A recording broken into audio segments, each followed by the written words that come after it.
Hi guys, welcome to today's session. This is going to be the first in a three-part series looking at making a burnt umber wash drawing from this reference, the still life reference. So I've prepped a panel, and this is a slightly strange shape that I'm working with, so you don't necessarily need to work in an oval shape. But this was the shape I chose just to kind of make it a bit more interesting. It's just a panel that I've cut down from plywood and prepared with just store-bought gesso and then like a little bit of a kind of golden wash over the top of it. The golden wash is important because you can see in the reference the kind of under color, so like the main light color is this golden color. You can see that sort of matches. And then our darker colors are going to be in burnt umber. Let me just see if that's as bright as it goes for my iPad. Yeah, it is. So you can sort of see these sort of their apples. It's cropped from a master painting, like an old master still life that I've taken this out of. But you could use any sort of reference if you're doing these sorts of wash drawings. We've done them before on OCAD. I think with portraits we often do them and sort of starting points. But this is actually going to be a finished piece in its own right, this sort of wash drawing sketch. So you need some kind of surface, could be oil paper, could be a panel, could be canvas that's prepared with some sort of underpainting. Ideally, I would recommend if you're using burnt umber, use a sort of a golden underpainting works quite well, but you could go for something grey, basically something that's not pure white. You can do it in pure white, but you'll find it's kind of a bit nicer, the tonal shift. You could mess around with things like blues or other kind of, or pinks or other kind of interesting colors as well. But for this one, we're just going for this gold color. So the reference I've kind of made up myself on my iPad using Procreate. And I've also popped in a sort of cross grid. So I've kind of divided it into halves, which I'm going to just pop in now. And I'm using, in terms of brushes to start with, if I had any more, I'll tell you, but I've just got two sort of synthetic filbert bristles. These ones are by ProArt. They're called bristling, and they're reasonably affordable. Sort of nice kind of medium softness bristle, not too stiff and not too soft. Really nice for working this kind of paint. I've also got a little bit of paper towel. Then I've got some palette cups with a bit of medium, which is just mostly mineral spirits with a bit of oil mixed in, burnt umber oil paint, and that's it. And my palette that I'm working from as well. And the reference. That's all you need. You just need some sort of surface to work on that's prepared with an ochre color. So this is sort of yellow ochre color. And then you need brushes, some kitchen paper, need kitchen towel or a rag that's clean, burnt umber, and some medium, and a medium cup, something to put your medium into. And the medium's made of mineral spirits and a touch of oil. And that's it really. So it's a really nice kind of simple way to get started with oil paintings or to create oil sketches in their own right. And it's called wash drawings. This type of painting is called wash drawing. So using a wash of paint and we're kind of drawing with it, not painting with it strictly. So yeah, let's get into it. The first thing I want to do, I'm going to take a little bit of, we're starting with very diluted paint. So paint with quite a lot of medium mixed into it. And we can also sort of wipe the brush off at these early stages. So we've got just a tiny amount of paint on the brush. We're not working with a lot. So you can see if I put a little mark down, it barely makes a mark. And if I wipe it back, it pretty much disappears. But the first thing I want to do is find the halfway point, approximate halfway point, just to mark in that grid that I've got on my reference. So I'm just trying to get it so that I get two brushes across. Yes, about there.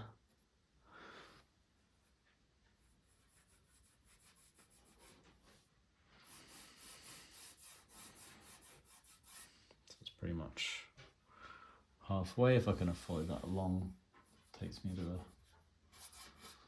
very edge of the panel there. Edge of the panel here. And that's all I really need for that halfway. And then this one is going to be a lot longer.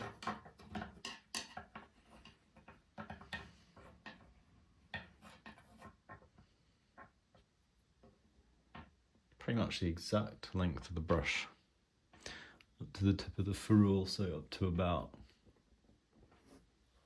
here, I think. Let me just double check that. Yeah, that's pretty good. We're a little bit, just a tiny bit over to the right there.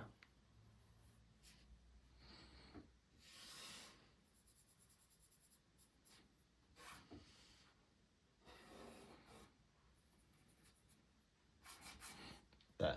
So I've got it kind of gridded into 4 now, which it sort of gives you a little bit of a skip step. I'm not like a massive fan of really complex grids. I find they get in the way, but certainly like a very simple grid like this can be really useful. So what I want to do now is sort of start blocking in the basic shapes of the apples and the leaves and the shadows, and that's going to be sort of where we stop for today. The next session we'll be covering starting to build those shadows up, and then we'll be starting to wash in some of the halftones, and the final session will be kind of like working backwards and forwards.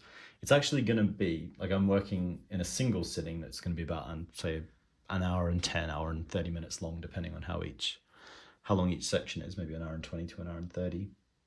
So each part's going to be maybe 20 to 30 minutes, but it's a single sitting.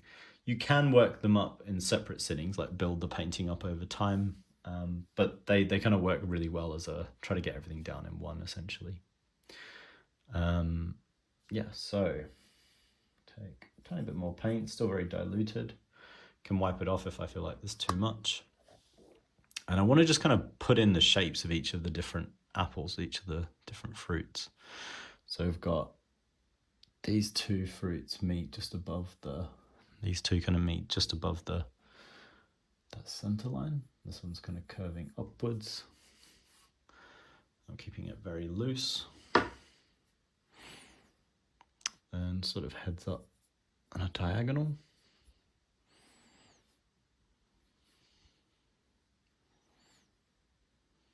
Makes its way up to here.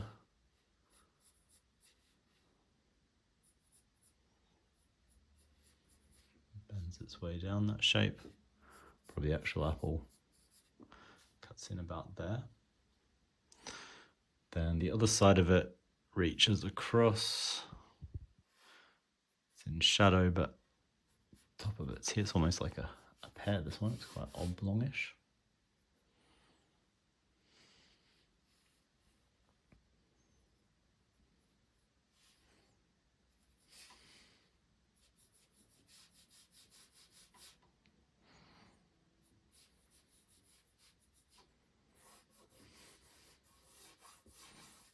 Just wiping with my fingers here just to shape it slightly. Now this might be a little bit too narrow for this one, but we'll see. Maybe I'll push out just a little bit further there. Pull across a little bit more.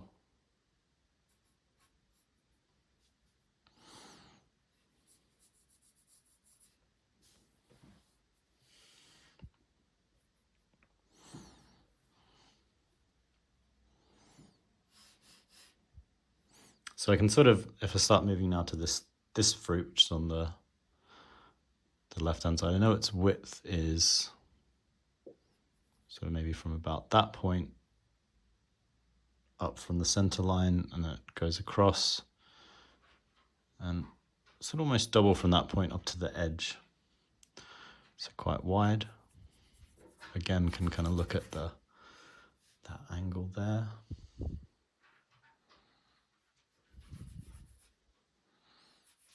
And so skipped up to the top of the back apple.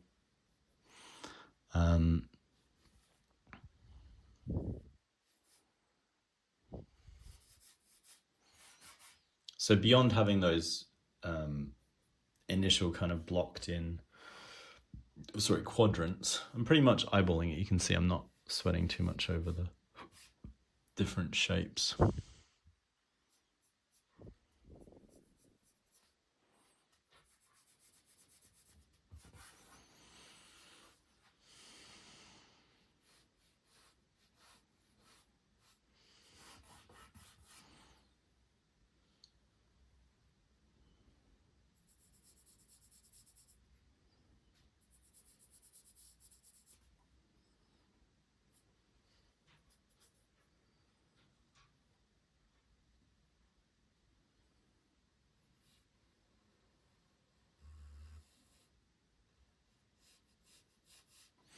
Yeah, so what I was going to say was the other thing you can start to look for is like here, we've got this little shape kind of in between the fruits, just off that corner.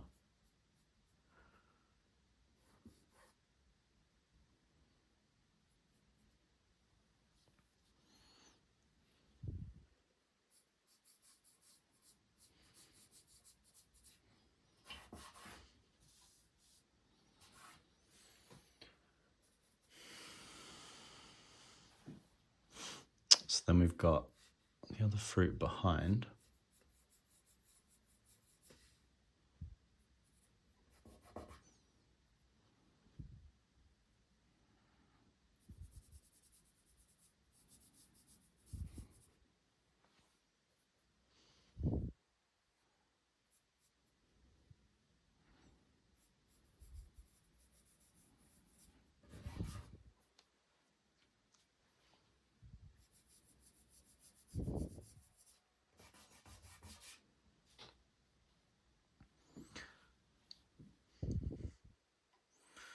So got the other fruit blocked in behind now.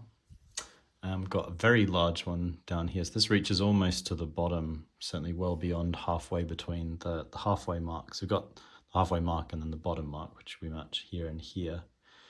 And this fruit, if you want to see a bit closer, you can look on your own reference, which is downloadable in the description. This fruit reaches all the way down, probably to about that point, maybe a little bit higher.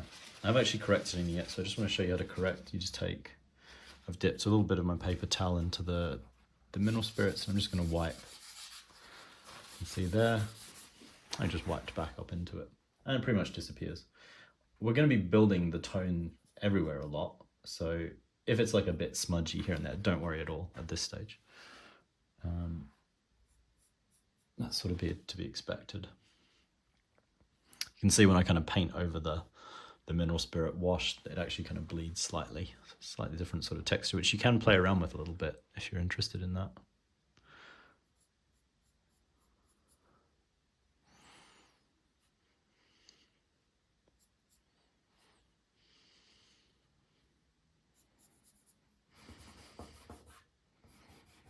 Let me go a little bit lower actually with that. So then it drops down.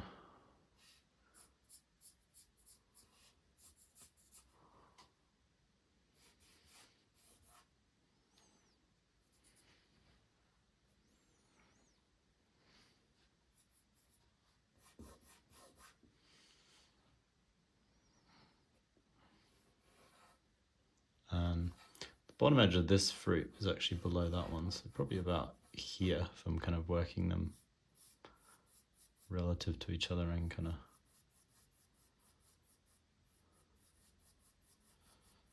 smudge that line out a little bit this direction. And again, if I want to kind of neaten that up slightly, I can take my little bit of mineral spirits and just wipe this edge a bit, and also wipe the internal edge slightly too.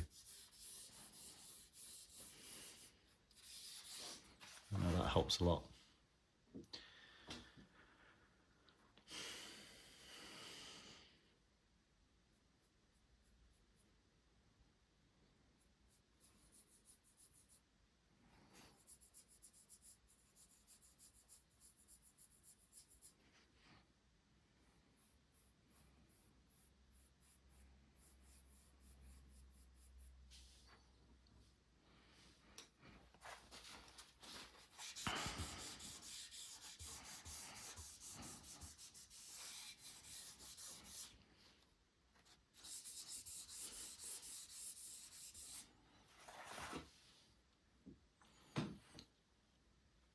So it's not doing too badly shape-wise. I think that's all the major fruits blocked in. So now we've got the leaf shapes. So we've got, again, if we use a kind of negative shape, I can say see that the little sort of almost trapezoid shape that flattens out slightly here for this leaf.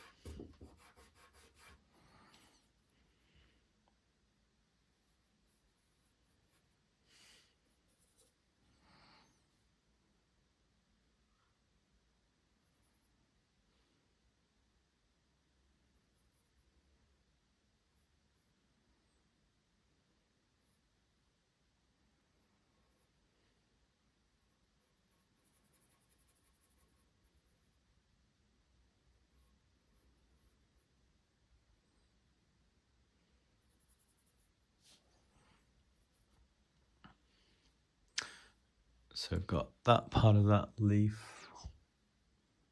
There's another little shape that drops down from there. Reinforce this a bit, a tiny bit. Then that pulls up a little bit. Then pretty much travels, just carries on traveling.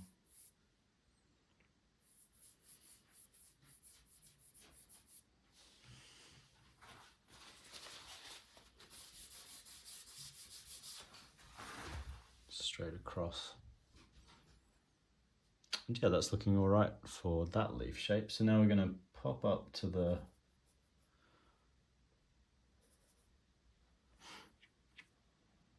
these top leaves. There's a bit more going on with these leaves. Some of it a little bit vague. So we've got a kind of little leaf shape here, I think. Another shape that kind of pops out of that apple. I've got this little triangle I didn't quite put in before. Then another shape. This leaf's a bit bigger. Kind of drops to, well, actually about, probably almost as low as this bit of this fruit. That fruit's about here. I mean, it's not absolutely vital that you're kind of dead accurate with all this stuff, but no harm in doing your best with it. So then this shape, this leaf kind of cuts across the front there.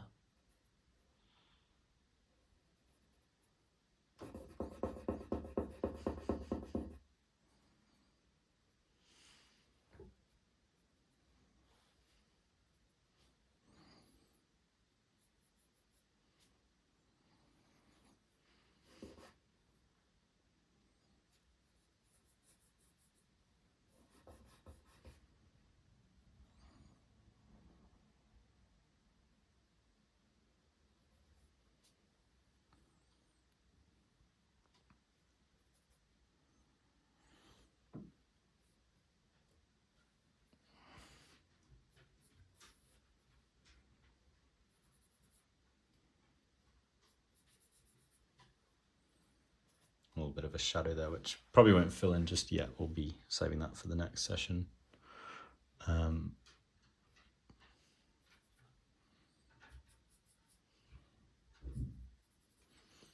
don't want to overwhelm you with this session. Getting just this line drawing in place with such abstract shapes will be a good starting point, I think, for everybody. So yeah, these leaves I think are roughly, everything that is visible from them is roughly placed now. And then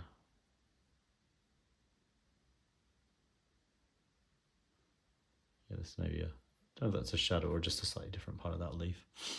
And then this leaf kind of bends in. It should be, yeah, reasonably high above the midway point.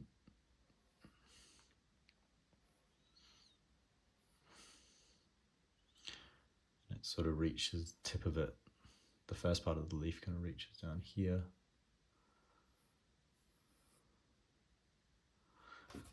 And bring the central point in a little bit.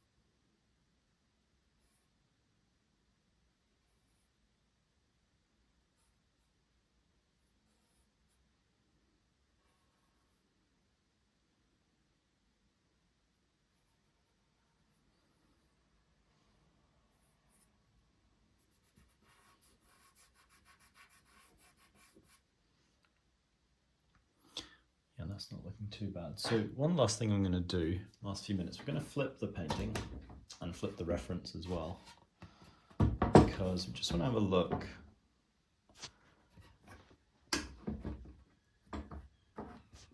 just at all the shapes upside down from how we painted originally, because it does help to sort of look and see if there's anything that stands out as seriously wrong. So it might make some changes. These, maybe some of the fruit shapes are just a little bit too regular, so I'm going to pull this one down a bit across to kind of pull it that way slightly. This leaf looks right, maybe just kind of create more of a tilt. Oops. Totally broke that line with my hand. Yeah, a bit more of a tilt here, angle that back in slightly, it's a bit nicer.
Yes, that's looking pretty good, I think, for this initial kind of shape block in. Maybe just slightly neaten this line again.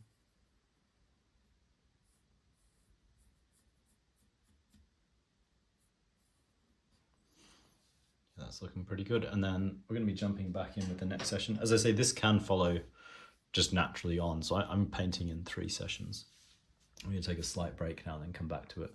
But I'm happy with the initial line block in. I'm just going to start working over the top with my shapes. One thing I might do before I stop is just wipe down, while it's still reasonably fresh, those initial little grid marks, just because I don't need them anymore. And if, you know, even in the first few hours, even though it's oil paint, things can dry a little bit. And you end up with these lines, which if you have a lot of lines, definitely do it. But even those 3 I'd want to get rid of, just because they're not necessarily going to add anything to the final image. But yeah, you can see very loose, sort of soft-ish lines, but we've got all our fruits packed in. Next session, we're going to start figuring out all the shapes, washing in all the shapes, and then we'll actually get into probably the shapes plus some of the depth in the background and the darks. And the final session will be kind of washing, figuring out all the textures and washes in the lighter parts of the fruits here and there. But yeah, that's it for this week's session. And we'll be carrying on with this next week. As always, you can click the link through to see the sorts of paid courses that we offer at OCAD. You can follow this YouTube channel to see more videos from myself, other tutors and students and so on. But yeah, hopefully you'll follow us and we'll be seeing you guys soon.